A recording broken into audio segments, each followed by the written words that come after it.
Então, diz o consenso que se uma franquia chegou no 10º filme é porque de duas uma. Ou o pessoal tá esticando muito além do necessário só para ganhar dinheiro descaradamente, né, usando desculpas esfarrapadas, ou realmente o material exige, né, uma expansão maior, uma expansão mais aprofundada, né? É um material de origem ou um material original que realmente necessita desse aprofundamento. Quem conhece Velozes e Furiosos certamente sabe bem que não é o caso, né? Bom, são 10 filmes até o momento, né, com esse Velozes e Furiosos 10, mais o spin-off, Hobbs e Shaw, que foi lançado 4 anos atrás, né, em 2019, e a princípio tem 2 filmes a caminho. Esse daqui é o começo do fim, né? Ele é o antepenúltimo filme dentro do que foi anunciado pela Universal. A gente vai ter um próximo filme supostamente lançado em 2025 e um outro filme, né, um definitivo final mais adiante, ainda não se sabe exatamente quando, né? Vamos aguardar também para ver as performances aí desses filmes, principalmente desse novo agora.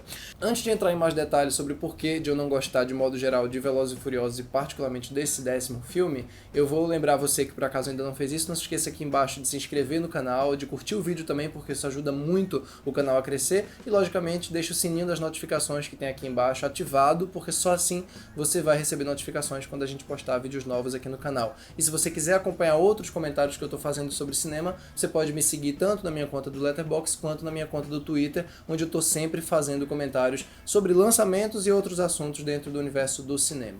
Eu realmente não gosto muito de Velozes e Furiosos desde o primeiro filme. Eu já acho o enredo desde sempre chato e uma desculpa esfarrapada para sequências de ação que ocasionalmente são até interessantes, mas me parecem sempre muito iguais, e principalmente os atores, né, e as interpretações e os personagens nunca me cativaram particularmente, né, especialmente os personagens do primeiro filme. Eu já acho que aquele núcleo da família, né, que se repete, que é uma história de família, de proteger a família e de novos integrantes que começam a fazer parte da família aos poucos, depois de várias intrigas, né, como por exemplo a questão do policial infiltrado, do Paul Walker no primeiro filme. Nada disso nunca me cativou, e a minha curiosidade mínima por ver algumas das sequências, né, que vieram depois do Velozes e Furiosos de 2001 era simplesmente para ver os absurdos realmente das sequências de ação, porque inegavelmente alguns desses filmes têm sequências memoráveis no sentido da gente lembrar delas como cenas isoladas, não memoráveis dentro de um filme memorável, né, que são coisas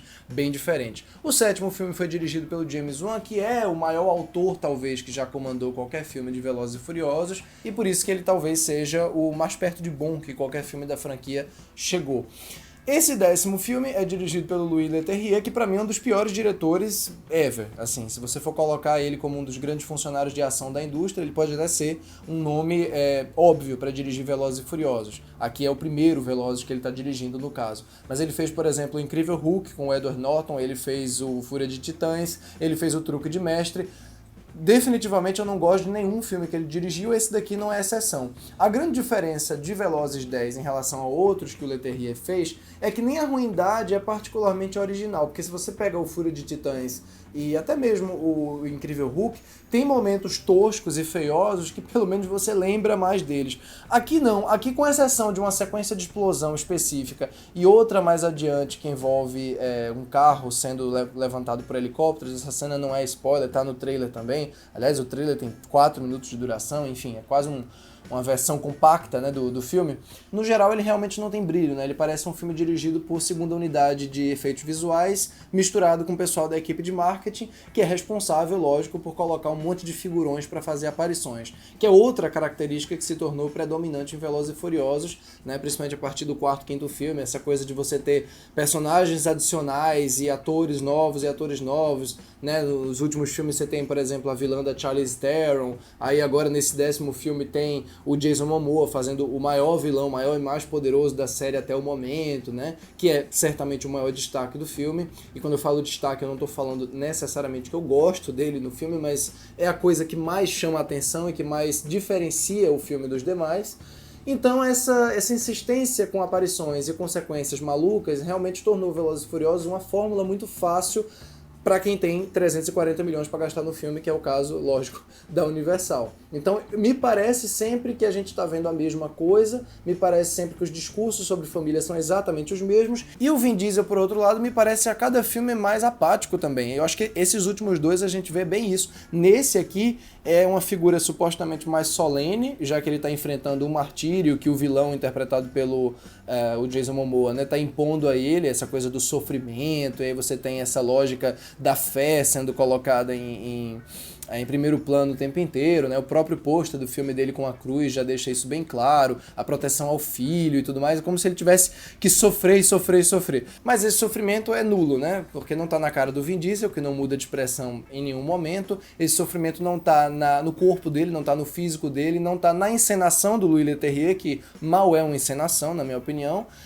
Enquanto, por exemplo, quando você pega um filme totalmente diferente e que chega a ser até ofensivo a comparação, como John Wick 4, você tem também um filme de martírio, você tem um filme de um personagem tendo que passar por tendo que vencer todos os obstáculos possíveis e mesmo assim não sair do lugar, né? Mesmo assim sentir que está preso dentro daquele mundo, dentro daquela violência toda, né? Ali existe uma encenação, existe não uma atuação genial propriamente do Keanu Reeves, mas existe uma sensação de cansaço que é imposta pela encenação do diretor, do Chad Stahelski, pela fotografia, pelos machucados, pela violência. Em Velozes e Furiosos não existe nenhum tipo de encenação, não existe nenhum tipo de ideia nesse sentido. O que existe são cenas megalomaníacas que têm sim o seu apelo momentâneo, tem, como eu falei, 2 ou 3 sequências que você consegue se divertir, consegue acordar no meio do tédio, na minha opinião, que é a franquia de modo geral.